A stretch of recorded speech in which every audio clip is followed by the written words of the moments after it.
आप सभी विद्यार्थी का स्वागत है आपके अपने चैनल AK क्लासेस में। तो आज के इस क्लास में हम लोग पढ़ने वाले हैं संस्कृत का महत्वपूर्ण ऑब्जेक्टिव क्वेश्चन, जो कि बिहार बोर्ड परीक्षा 2026 के लिए काफ़ी ज़्यादा इम्पोर्टेंट होने वाला है।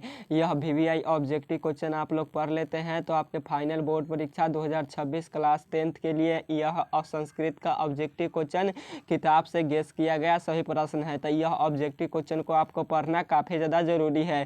तो चलिए आज का क्लास स्टार्ट करते हैं। उससे पहले यहाँ पे आप लोग पढ़ लीजिए इसे कि आज का क्लास जो होने वाला है क्लास 10th बिहार बोर्ड परीक्षा 2026 के लिए होने वाला है और 50 महत्वपूर्ण ऑब्जेक्टिव क्वेश्चन है। कितना है तो 50 अति महत्वपूर्ण प्रश्न है, जो कि आपको एग्जामों में 100% यह क्वेश्चन सभी आता है और कई बार यह सभी क्वेश्चन पूछा जा चुका है। और टोटल प्रश्न 50 है, जिसमें से आपको 40 प्रश्न पासिंग मार्क्स हैं, यानी आपको कितना नंबर क्वेश्चन सही करना है तो 40 प्लस अगर आप लोग सही कर देते हैं तो आप लोग पास हो जाएंगे, क्योंकि आज के क्लास में टोटल 50 ऑब्जेक्टिव है, जिसमें से आपको 40 प्रश्नों का सही उत्तर देना है। तो आप लोग इतना जरूर कीजिएगा। अगर जिनका भी 40 प्लस आएगा उनके लिए बहुत बहुत हमारे तरफ से शुभकामनाएं रहेगा। और समय कितना है तो समय आपका 25 मिनट का है, जो कि 25 मिनट में आपका 50 ऑब्जेक्टिव क्वेश्चन को डिस्कस किया जाएगा, जिसमें से आपको 40 प्रश्नों का उत्तर ही देना है। तो चलिए आज का क्लास स्टार्ट करते हैं।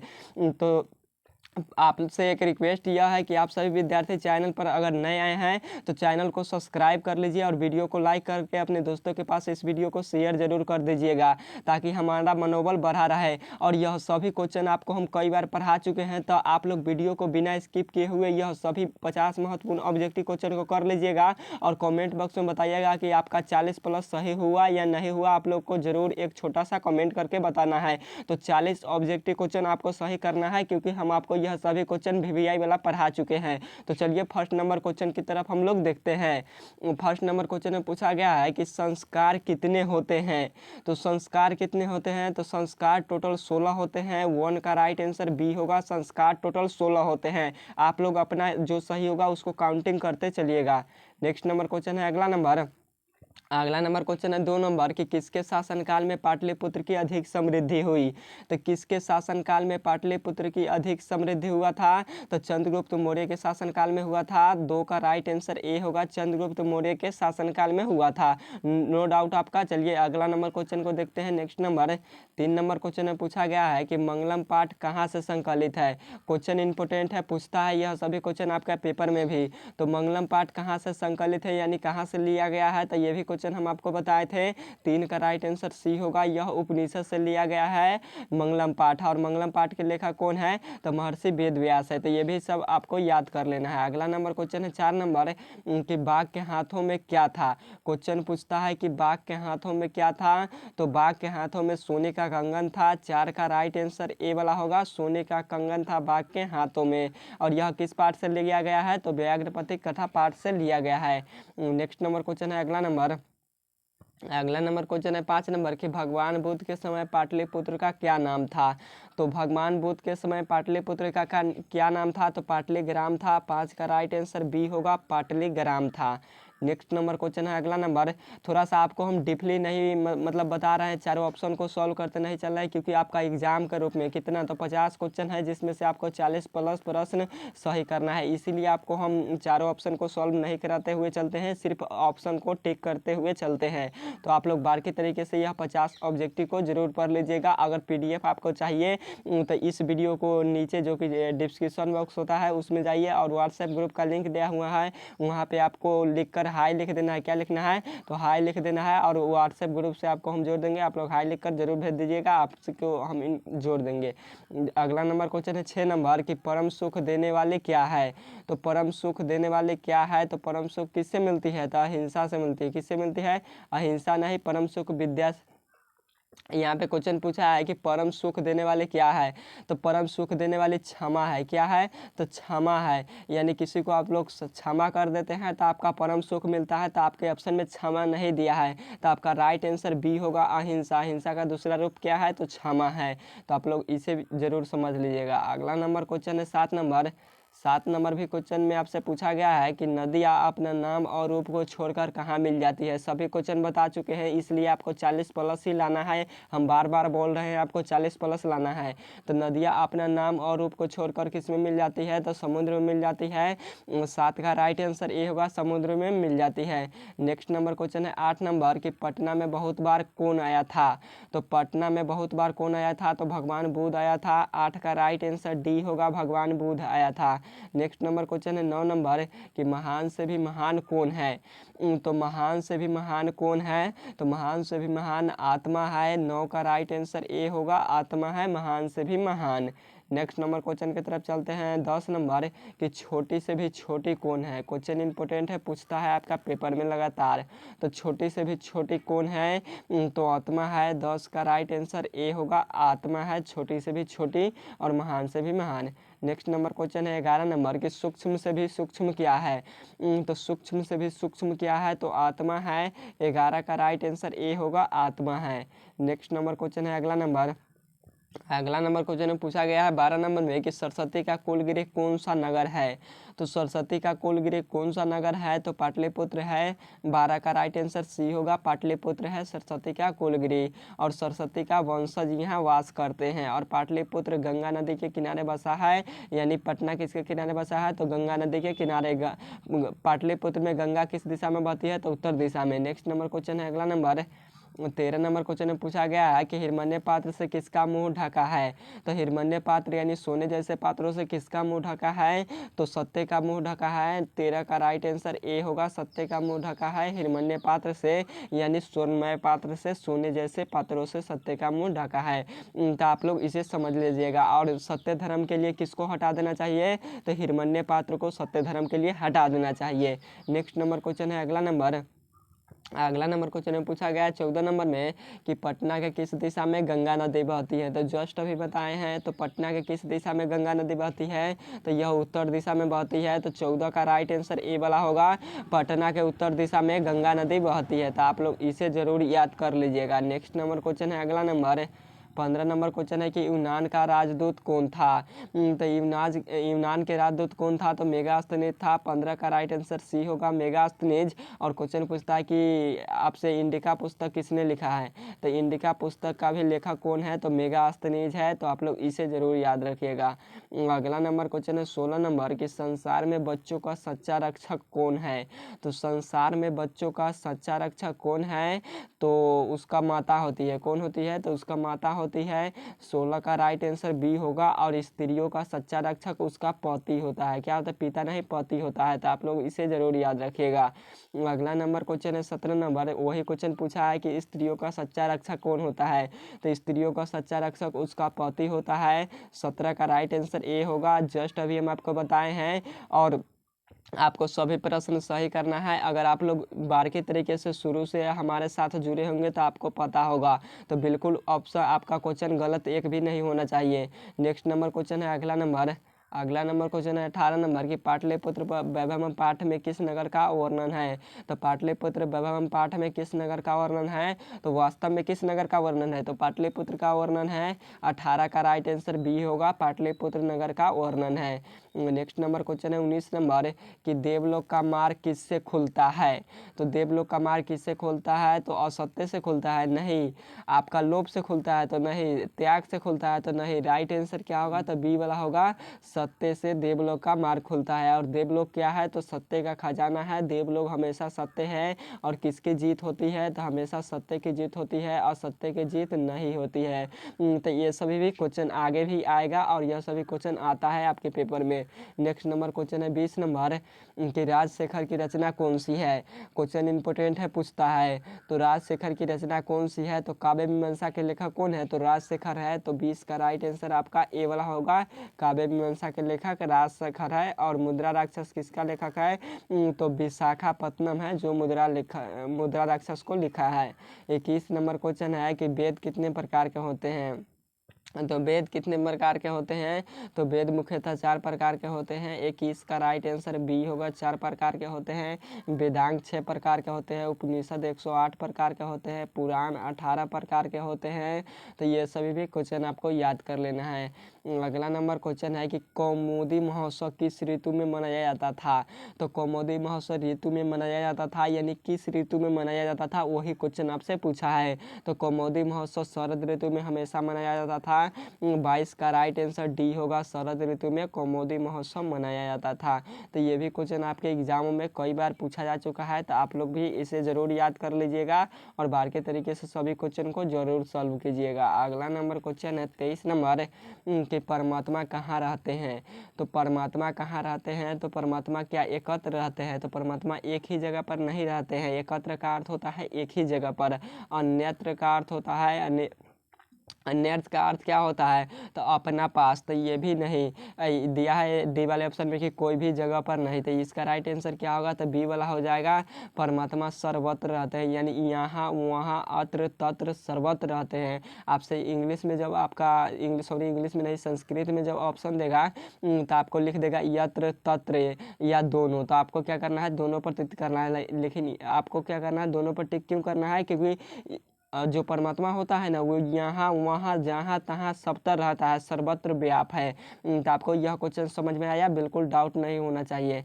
अगला नंबर क्वेश्चन है 24 नंबर क्वेश्चन है कि पटना नगर की पालिका देवी कौन है? मोस्ट इंपोर्टेंट क्वेश्चन है। 2024 के पेपर में यह क्वेश्चन पूछा गया था फर्स्ट शिफ्ट के, और 2025 में भी आया है।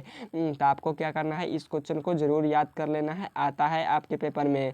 तो पटना नगर की पालिका देवी कौन है? तो पटन देवी है। 24 का राइट आंसर सी होगा, पटन देवी है। और पटना शब्द किस शब्द से बना है? तो यह पतन शब्द से बना है। किस शब्द से? तो यह पतन शब्द से बना है। नेक्स्ट नंबर क्वेश्चन है 25 नंबर क्वेश्चन में पूछा है कि किस पुरुष को अपनी मृत्यु आने की जानकारी प्राप्त हो जाती है? तो ऐसा कौन सा पुरुष है जिसकी मृत्यु आने की जानकारी प्राप्त हो जाती है? तो विद्वान यानी साधक पुरुष है, उसका मृत्यु आने की जानकारी प्राप्त हो जाती है। 25 का राइट आंसर ए होगा, साधक पुरुष। और जब हम आपको क्वेश्चन बता रहे थे तो उस समय बताए थे विद्वान पुरुष, तो विद्वान या साधक पुरुष बताए थे। तो यहाँ ऑप्शन में आपका साधक पुरुष दिया है, तो आपका ऑप्शन में हो सकता है विद्वान दे दे या साधक दे दे या दयावान पुरुष दे दे। तो आप लोग कंफ्यूज मत होइएगा, यह तीनों का मतलब एक ही होता है, समझ गए? अगला नंबर क्वेश्चन है नेक्स्ट नंबर 26 नंबर क्वेश्चन में पूछा गया है कि पाटलिपुत्र नगर में क्या प्रसिद्ध है? तो पाटलिपुत्र नगर में क्या प्रसिद्ध है? तो गोलघर स्थित है। राइट आंसर 26 का क्या होगा? तो बी होगा, गोलघर स्थित है। गोलघर का निर्माण 1786 ईस्वी में हुआ था। और किसने किया था? तो अंग्रेजों ने करवाया था। क्यों करवाया था? तो अनाज रखने के लिए करवाया था। तो ये सभी भी आपको क्वेश्चन याद कर लेना है। अगला नंबर क्वेश्चन है 27 नंबर क्वेश्चन में आपसे पूछा गया है कि किस साहित्य ग्रंथ में पाटलिपुत्र के हजारों वर्ष पुराना नाम का वर्णन है? तो किस साहित्य ग्रंथ में पाटलिपुत्र के हजारों वर्ष पुराना नाम का वर्णन मिलता है? तो मुद्रा राक्षस में मिलता है। 27 का राइट आंसर सी होगा, मुद्रा राक्षस में मिलता है। मुद्रा राक्षस के लेखक विशाखापत्तनम है। नेक्स्ट नंबर क्वेश्चन है अगला नंबर 28 नंबर क्वेश्चन है कि प्राणियों के हृदय रूपी गुफा में कौन विद्वान है? तो प्राणियों के हृदय रूपी गुफा में कौन विद्वान है, यानी कौन स्थित है? तो सदैव आत्मा स्थित है। राइट आंसर 28 का ए होगा, प्राणियों के हृदय रूपी गुफा में आत्मा स्थित है, यानी बंद है। नेक्स्ट नंबर क्वेश्चन है अगला नंबर क्वेश्चन में पूछा गया आपसे कि मंगलम पाठ में कितने मंत्र हैं? यहाँ पे क्वेश्चन पूछा है कि मंगलम पाठ में कितने मंत्र हैं? तो मंगलम पाठ में टोटल 5 मंत्र हैं। तो राइट आंसर बी होगा, मंगलम पाठ में टोटल 5 मंत्र है। और मंगलम पाठ कहाँ से संकलित है? तो उपनिषद से संकलित है, यानी उपनिषद से लिया गया है, जो कि क्वेश्चन आया था। तो आप लोग इसे जरूर याद रखिएगा। अगला नंबर क्वेश्चन है 30 नंबर की गांधी सेतु पुल किस नदी पर स्थित है? तो यहाँ पे नदी पूछा है, तो गांधी सेतु पुल किस नदी पर स्थित है? तो यह गंगा नदी पर स्थित है। 30 का राइट आंसर ये होगा, गंगा नदी पर। और गांधी सेतु पुल कहाँ है? तो पाटलिपुत्र यानी पटना में है। कहाँ है? तो पाटलिपुत्र यानी पटना में है। तो आप लोग इसे जरूर याद रखिएगा। अगला नंबर क्वेश्चन है 31 नंबर की महात्मा गांधी सेतु पुल किस नगर में स्थित है? तो जस्ट अभी बताए हैं आपको। तो महात्मा गांधी सेतु पुल किस नगर में स्थित है? तो यह पाटलिपुत्र में ये स्थित है, यानी पटना में। 31 का राइट आंसर ये होगा। आप लोग इसे जरूर याद रखिएगा। अगला नंबर क्वेश्चन है नेक्स्ट नंबर थोड़ा सा इसे छोटा कर लेते हैं ताकि आपको स्पष्ट रूप से दिख पाए। नेक्स्ट नंबर क्वेश्चन है 32 नंबर के, शरीर में सदैव स्थित रहने वाला मनुष्य का महान शत्रु कौन है? तो शरीर में सदैव स्थित रहने वाला मनुष्य का महान शत्रु कौन है? तो आलस्य है। कौन है? तो आलस्य है। 32 का राइट आंसर डी होगा, आलस्य है। नेक्स्ट नंबर क्वेश्चन है 33 नंबर की, भीखन टोला, यहाँ पे होना चाहिए भीखन टोला, क्या होना चाहिए? तो भीखन टोला होना चाहिए, जो कि टाइपिंग मिस्टेक है। तो भीखन टोला को देखने कौन आया था? क्वेश्चन पूछता है, इंपॉर्टेंट है। तो भीखन टोला का देखने कौन आया था? तो अध्यापक नहीं आया था, अध्यापक नहीं आया था, लेखक नहीं आया था, कवि नहीं आया था। कौन आया था? तो शिक्षक आया था। तो राइट आंसर बी होगा, शिक्षक आया था। और शिक्षक कैसा था? तो नवीन दृष्टि संपन्न था। 33 का राइट आंसर बी वाला हो जाएगा। और शिक्षक किसको पढ़ाया? तो राम प्रवेश राम को पढ़ाया। भीखन टोला कहाँ है? तो भीखन टोला बिहार राज्य में है। कहाँ है? तो भीखन टोला बिहार राज्य में है। नेक्स्ट नंबर क्वेश्चन है 34 नंबर की, भीखन टोला किस राज्य में है? तो जस्ट अभी बताए हैं। तो 40 प्लस तो आपका ये सही हो जाना चाहिए, क्योंकि आपको हम रिवाइज कर करके बता देते हैं, इसलिए आपको 40 प्लस ही स्कोर करना है, तभी आपका बढ़िया रिजल्ट बनेगा बिहार बोर्ड परीक्षा 2026 में। तो बिल्कुल आपको 40 प्लस क्वेश्चन लाना है। तो भीखन टोला किस राज्य में स्थित है? तो बिहार राज्य में स्थित है। 34 का राइट आंसर ए होगा, बिहार राज्य में भीखन टोला स्थित है। नेक्स्ट नंबर क्वेश्चन है अगला नंबर क्वेश्चन है कि गुरु गोविंद सिंह जी का जन्म कहाँ हुआ था? तो गुरु गोविंद सिंह जी का जन्म कहाँ हुआ था? तो कहाँ हुआ था गुरु गोविंद सिंह जी का जन्म? तो पाटलिपुत्र यानी पटना में हुआ था। तो 35 का राइट आंसर ए वाला होगा, पाटलिपुत्र यानी पटना में हुआ था। गुरु गोविंद सिंह जी कैवें गुरु थे? तो 10वें गुरु थे। कैवें गुरु थे? तो 10वें और अंतिमवें गुरु थे। इनके बाद कोई भी गुरु नहीं बन पाए। और गुरु गोविंद सिंह जी कौन से धर्म के गुरु थे? तो गुरु गोविंद सिंह जी सिख धर्म के गुरु थे। कौन से गुरु? तो सिख धर्म के गुरु थे। तो आप लोग इसे जरूर याद रखिएगा, हो सकता है आगे क्वेश्चन आएगा भी। अगला नंबर क्वेश्चन है नेक्स्ट नंबर क्वेश्चन है कि गोलघर का निर्माण कब हुआ था? जब हम हमको रिवाइज करके बता रहे थे तो उस समय बताए थे। तो गोलघर का निर्माण कब हुआ था? तो 1786 ईस्वी में हुआ था। तो राइट आंसर सी वाला होगा, 1786 ईस्वी में हुआ था। और क्वेश्चन आया था ऊपर में कि गोलघर कहाँ स्थित है? तो गोलघर कहाँ स्थित है? तो पटना में स्थित है। नेक्स्ट नंबर क्वेश्चन है 37 नंबर की, गुरु गोविंद सिंह जी का जन्म कब हुआ था? तो गुरु गोविंद सिंह जी का जन्म कहाँ हुआ था? तो पटना में हुआ था। कहाँ हुआ था? तो पटना में हुआ था, जो कि क्वेश्चन आया था और हम लोग पढ़े भी थे। और यहाँ पे क्वेश्चन में पूछा है कि गुरु गोविंद सिंह जी का जन्म कब हुआ था? तो 1699 में हुआ था। कब हुआ था? तो 1699 ईस्वी में। तो राइट आंसर सी होगा, 37 का 1699 ईस्वी। नेक्स्ट नंबर क्वेश्चन है 38 नंबर कि पुरंदर का पर्याय क्या है? तो पुरंदर का पर्याय क्या है? तो पुरंदर का पर्याय इंद्र होता है। राइट आंसर ए वाला होगा, 38 का इंद्र होता है। नेक्स्ट नंबर क्वेश्चन है अगला नंबर 39 नंबर क्वेश्चन है कि नगर के समीप बहुत सारा किसका उत्पादन होता था? तो नगर के समीप किसका बहुत सा उत्पादन होता था, यानी बहुत सारा किसका उत्पादन होता था? तो फूलों का। किसका होता था? तो फूलों का उत्पादन होता था। क्वेश्चन इंपॉर्टेंट है, कई बार पूछा गया है। तो किसका उत्पादन होता था? तो फूलों का था। 39 का राइट आंसर बी होगा, फूलों का। फलों का नहीं होता था, अन्ना का नहीं होता था, सब्जी का नहीं होता था। राइट आंसर आपका बी वाला होगा। तो 39 का राइट आंसर बी होगा। इसे कन्फर्म आप लोग याद रखिए, अगर आपके पेपर में आएगा यह क्वेश्चन। अगला नंबर क्वेश्चन है नेक्स्ट नंबर 40 नंबर क्वेश्चन है कि पथिक कहाँ स्नान करता था? तो पथिक कहाँ स्नान कर रहा था या करता था? तो यह तालाब में कर रहा था। कहाँ कर रहा था? तो तालाब में कर रहा था। 40 का राइट आंसर ए होगा, तालाब में। और आप लोग बताइएगा कि कीचड़ इसमें तो हैवे न करे तो कैसे होगा, क्योंकि कीचड़ में न वो फंसा था। तो तालाब में क्या था? तो तालाब में कीचड़ था, और तालाब में जब नहाने गया तो उसी में फंस गया। तालाब ऐसा नाम पड़ा उसका, परंतु उसमें क्या था? तो कीचड़ था। जैसा कि जो कोई लड़का का नाम होता है अमन, अमन नाम होता है, और वो भीतर से बहुत खच्चर रहता है। बाहर से बहुत देखने में अच्छा लगता है, भीतर से बहुत खच्चर रहता है। तो वैसा ही उसका नाम तालाब था, परंतु अंदर में क्या था? तो दलदल था, कीचड़ था। तो बिल्कुल आप लोग समझ गए होंगे। तो 40 का राइट आंसर ए होगा, नो कन्फ्यूजन, नो डाउट। अगला नंबर क्वेश्चन है नेक्स्ट नंबर क्वेश्चन है कि सिख संप्रदाय के 10वें गुरु कौन थे? तो जस्ट अभी बताए हैं कि सिख संप्रदाय के 10वें और अंतिमवें गुरु कौन थे? तो गुरु गोविंद सिंह जी थे। तो राइट आंसर क्या होगा? तो ए वाला होगा, गुरु गोविंद सिंह जी आपका राइट आंसर हो जाएगा। और यह किस धर्म के गुरु थे? तो सिख धर्म के गुरु थे। कौन से गुरु? तो सिख धर्म के गुरु थे, यानी सिखों के गुरु थे। नेक्स्ट नंबर क्वेश्चन है 42 नंबर 42 नंबर क्वेश्चन है कि किसने कहा कि पाटलिपुत्र नगर एक दिन महानगर बनेगा। ये भी क्वेश्चन आता है। तो किसने कहा कि पाटलिपुत्र नगर एक दिन महानगर बनेगा? तो ऐसा भगवान बुद्ध का मानना था। तो 42 का राइट आंसर ये होगा, भगवान बुद्ध ने कहा। 43 नंबर क्वेश्चन है 43 नंबर क्वेश्चन है कि कुसुमपुर और पुष्पपुर का नया नाम क्या है? तो कुसुमपुर और पुष्पपुर का नया नाम क्या है? तो पाटलिपुत्र है। 43 का राइट आंसर ए होगा, पाटलिपुत्र है। नेक्स्ट नंबर क्वेश्चन है अगला नंबर क्वेश्चन है कि विश्व शांति पाठ में कैसा वातावरण का वर्णन है? तो विश्व शांति पाठ में कैसा वातावरण का वर्णन है? तो अशांति का वर्णन है। कैसका वर्णन है? तो अशांति का वर्णन है। शांति का नहीं है, विवाद का नहीं है, अहिंसा का नहीं है। आपका राइट आंसर ए वाला होगा, 44 का। नेक्स्ट नंबर क्वेश्चन है अगला नंबर 45 नंबर क्वेश्चन है कि पटना स्थित है। तो पटना कहाँ स्थित है? तो पटना गंगा नदी के किनारे स्थित है। कहाँ स्थित है? तो गंगा नदी के किनारे स्थित है। राइट आंसर ए वाला होगा, 45 का। पटना गंगा नदी के किनारे अवस्थित है या स्थित है। तो क्वेश्चन घुमा घुमा कर आपके पेपर में भी पूछता है, तो आपको क्या करना है? अच्छे तरीके से पढ़ना है।